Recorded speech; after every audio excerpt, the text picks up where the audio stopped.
नमस्ते दोस्तों। आज सुनिए धनलिप्सा की अंधी दौड़। गार्गी टैक्सी की खिड़की से बाहर झांक रही थी। उसके दिमाग में जीवन के पिछले वर्ष चलचित्र की भांति घूम रहे थे। उसकी उंगलियां मोबाइल पर अनवरत चल रही थी। आरव, प्लीज अब एक मौका दो। तुमने मुझे प्यार, समर्पण, भरोसा, सुख सुविधा सब कुछ देने की कोशिश की, लेकिन मैं पैसे के पीछे भागती रही और आज इस दुनिया में नितांत अकेली खड़ी हूँ। मैडम, कहाँ चलना है? ड्राइवर की आवाज से उसकी तंद्रा भंग हुई। मैरीन ड्राइव, मुंबई में गार्गी का प्रिय स्थान। मैरीन ड्राइव, जहां समुद्र की उठती लहरें और लोगों का हुजूम देखकर उसका अकेलापन कुछ क्षणों के लिए दूर हो जाता है। आज वहां वह एक कॉलेज युगल को हाथ में हाथ डाले घूमते देख आरव की यादों में खो गई। गार्गी एक साधारण परिवार की महत्वाकांक्षी लड़की थी। उसने अपने मन में सपना पाल रखा था कि वह किसी रईस लड़के से शादी करेगी। दूध सा गोरा रंग, गोल चेहरा, बड़ी बड़ी कजराली आंखें, अनछुई सी चितवन, मीठी सी मुस्कान के चलते वह किसी को भी अपनी ओर लुभा लेती थी। आरव उससे सीनियर था, लेकिन पहली झलक में ही वह उसे देख मुस्कुरा पड़ी थी। उसका कारण उसका बड़ी सी गाड़ी में कॉलेज आना था। 6 फुट लंबा, गोरा आकर्षक लड़का, हाथ में आईफोन, आंखों पर महंगा ब्रांडेड गॉगल्स देख गार्गी उस पर आकर्षित हो गई थी। सोशल साइट्स और व्हाट्सएप पर चैटिंग शुरू होते ही बात कॉफी तक पहुंची और जल्द ही दोनों ने एक दूसरे के हाथों को पकड़ प्यार का भी इजहार कर दिया था। आरव ने एक दिन गार्गी को अपने मम्मी पापा से मिलवा दिया था। उन लोगों ने मन ही मन दोनों के रिश्ते के लिए हामी दी थी। गार्गी कभी अपनी माँ की तो सुनती ही नहीं थी, इसलिए उनकी परमिशन वगैरह की उसे कोई फिक्र ही नहीं थी। अब प्यार के दोनों पंछी आजाद थे। College tour, picnic, dating, picture, weekends में आउटिंग, वैलेंटाइन डे आदि पर बढ़ती मुलाकातों से दोनों के बीच की दूरियां कम होती गई। दोनों के बीच प्यार, मोहब्बत, कस्में, वादे, शादी की प्लानिंग, शादी के बाद हनीमून कहाँ मनाएंगे, किस 5 स्टार में बुकिंग करेंगे आदि बातें होती थी। गार्गी कुछ ज्यादा ही मॉडर्न टाइप थी। नए फैशन के कपड़े, drink, smoke, pub, disco, drugs सब कुछ उसे पसंद था।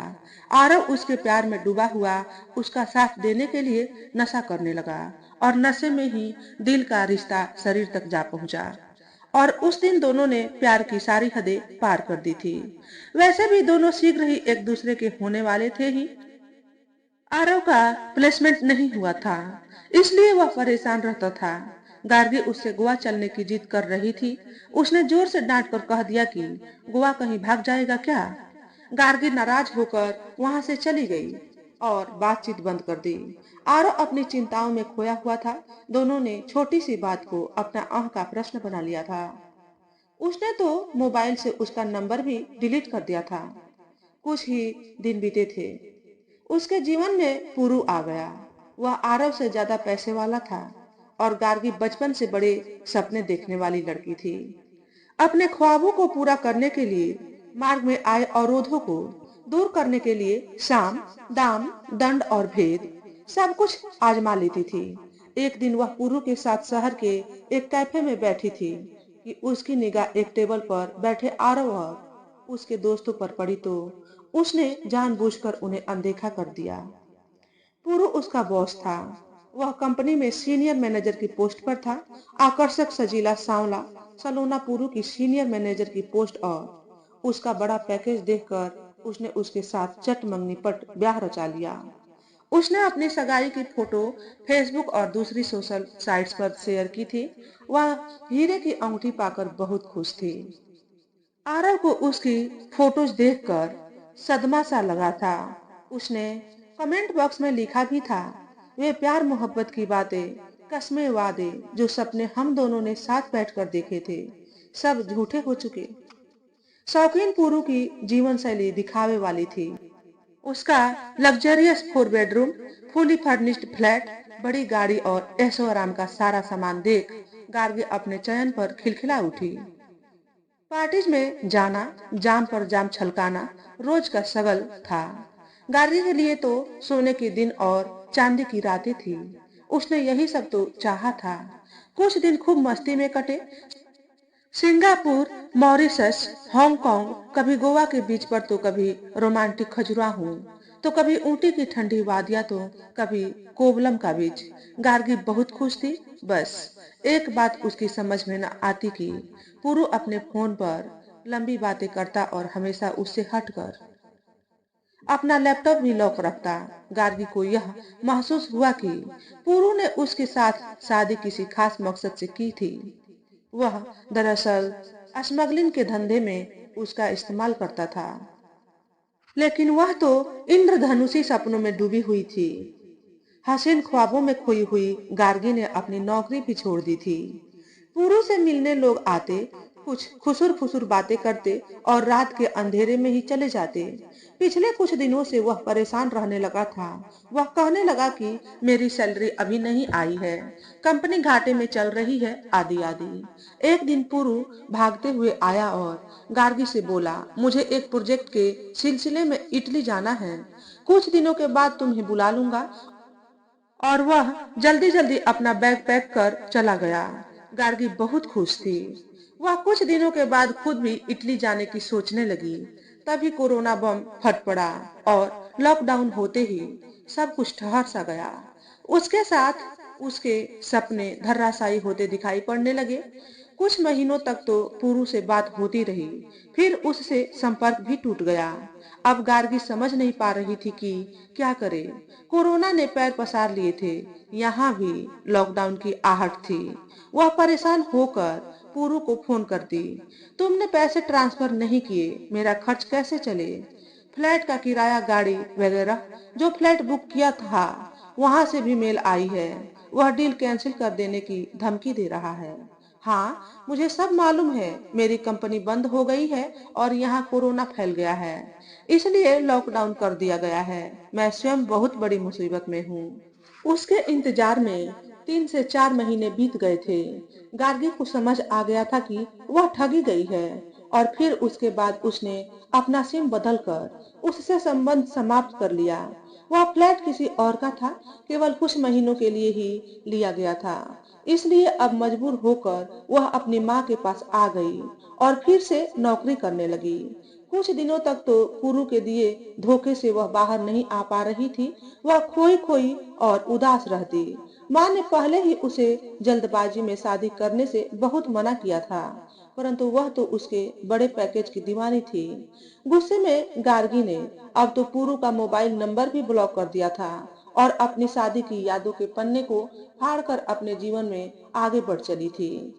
कुछ दिनों तक तो वह रोबोट की तरह भावहीन चेहरा लिए घूमती रही, फिर अपना पुराना ऑफिस ज्वाइन कर लिया। वहीं पर एक पार्टी में उसने एक सुदर्शन व्यक्तित्व के युवक को देखा। उसकी उम्र लगभग 30 से 35 वर्ष के आसपास, गेहुआ रंग, इकहरा बदन, लंबा कद, कुल मिलाकर सौम्य सा व्यक्तित्व। कनपटी पर एक दो सफेद बाल उसके चेहरे को गंभीर और प्रभावशाली बना रहे थे। कहा जाए तो लव एट फर्स्ट साइट जैसा ही कुछ था। काला ट्राउजर और स्काई ब्लू शर्ट पर उसकी नजरें ठहर गई थी। शायद उसका भी यही हाल था, क्योंकि वह भी उसी जगह ठहर कर खड़ा उसी पर अपनी निगाहें लगाए हुए था। Hello mister Vishesh. Myself Gargi. Vishesh को देखते ही गार्गी का तन मन खुशी से झूम उठा था। वह सोच रही थी कि खुशी तो उसके इतने करीब थी, लगभग उसके आंचल में थी, उसे पता ही नहीं था।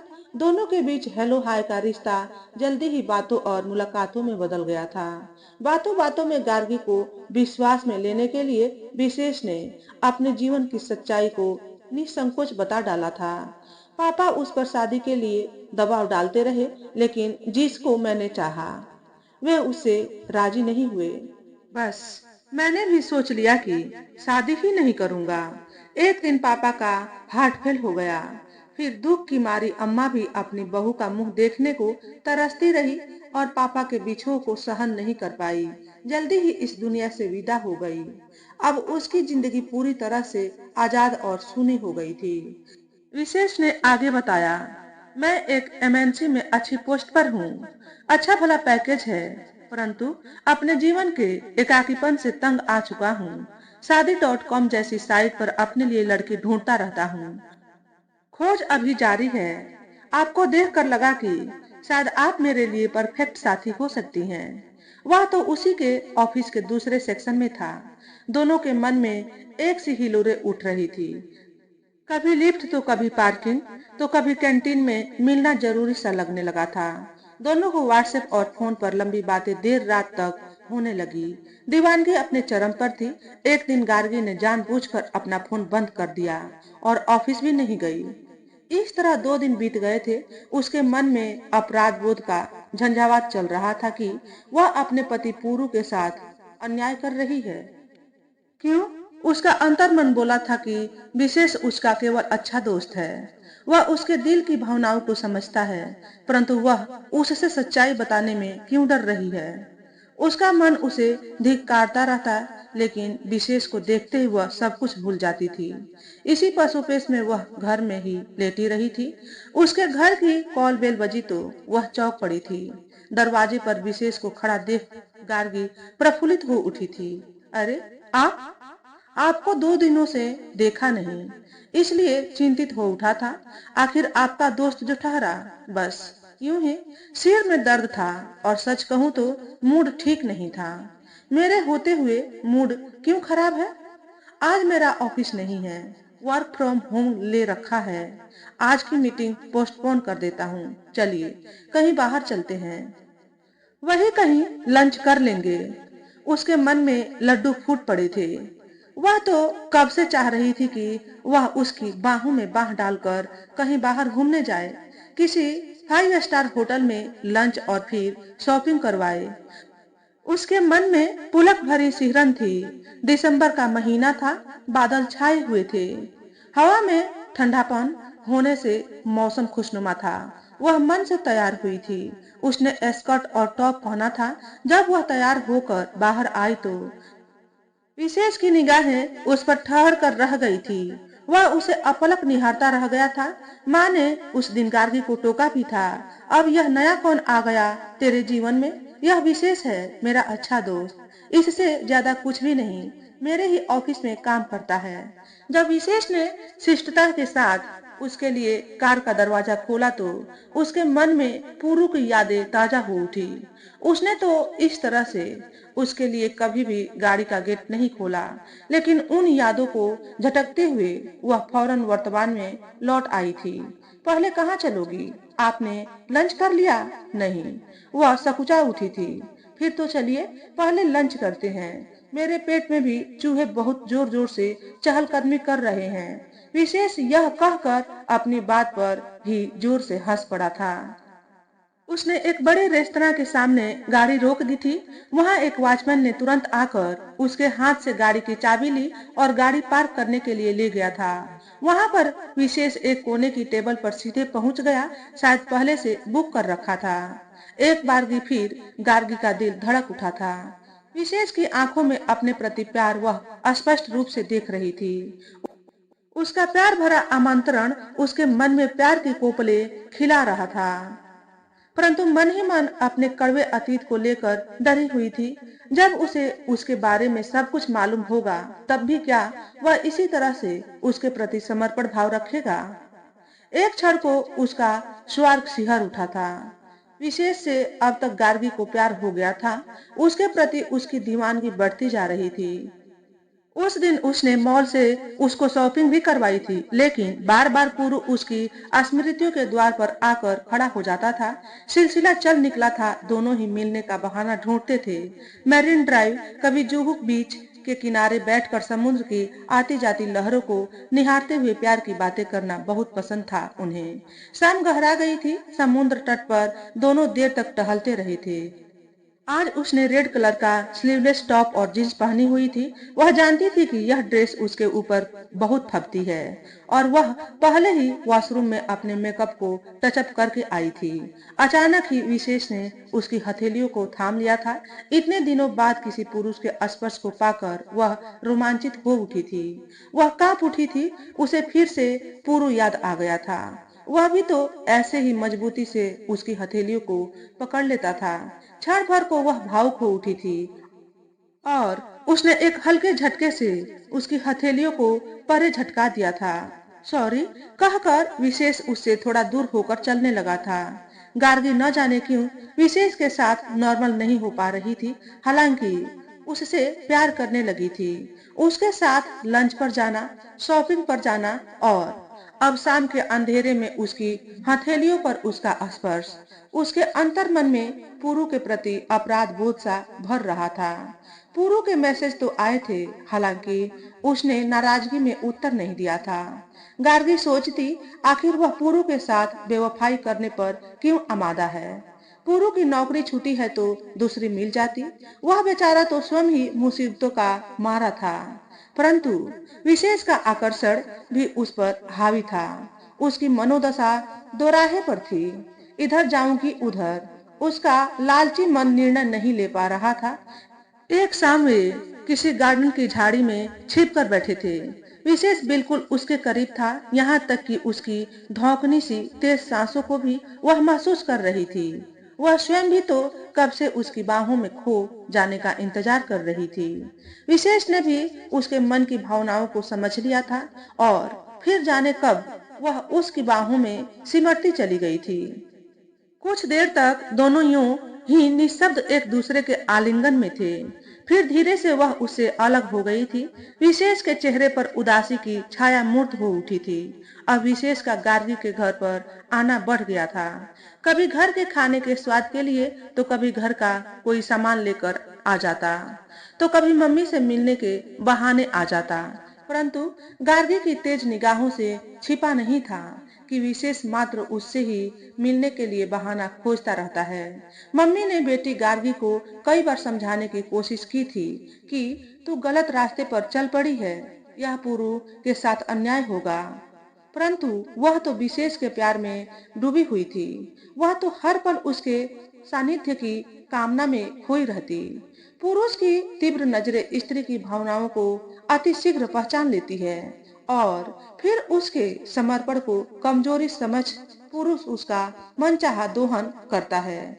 एक शाम वह गार्गी को अपने फ्लैट में ले गया था। विशेष का फ्लैट देख उसकी आंखें चौंधिया उठी थी। पहले तो वह हिचकिचा रही थी, मन ही मन कसमसा रही थी, परंतु उसका प्यासा तन किसी मजबूत बाहों में खोने को बेचैन भी हो रहा था। जब उसने प्यार से उसकी दोनों कलाइयों को पकड़ा तो फिर से गार्गी को पुरु की कठोर पकड़ याद आ गई थी। गार्गी यह सोचने को मजबूर हो उठी थी कि विशेष कितना सभ्य और शालीन है कि उसे ऐसे पकड़ता है कि मानो वह कोई कांच की गुड़िया हो। परंतु पुरु की अदृश्य परछाई उन दोनों के बीच आकर खड़ी हो गई और गार्गी ने आहिस्ता से पीछे हटकर उसकी मजबूत कलाइयों को अपने से दूर कर दिया था। वह स्वयं भी नहीं समझ पा रही थी कि वह चाहती क्या है। एक ओर तो वह विशेष के सपनों में खोई रहती है और जब वह मिलता है तो वह उसे अपने से दूर कर देती है, जबकि वह उसकी बाहों में पूरी तरह से डूब जाना चाहती थी। गार्गी सोचती कि विशेष के स्पर्श से पुरु के साथ बिताए मधुर पल उसे याद आने लगते हैं। उसकी स्मृतियों में तो आरव भी बार बार अपने दस्तक देने से बाज नहीं आता। क्या ऐसा है कि औरत अपना पहला प्यार कभी नहीं भूल पाती?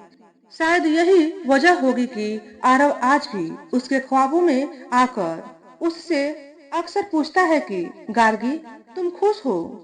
पैसे की अंधी दौड़ में उसने पुरु से प्यार किया, शादी की। उसने वह सब कुछ देने की कोशिश की थी जो उसने चाहा था।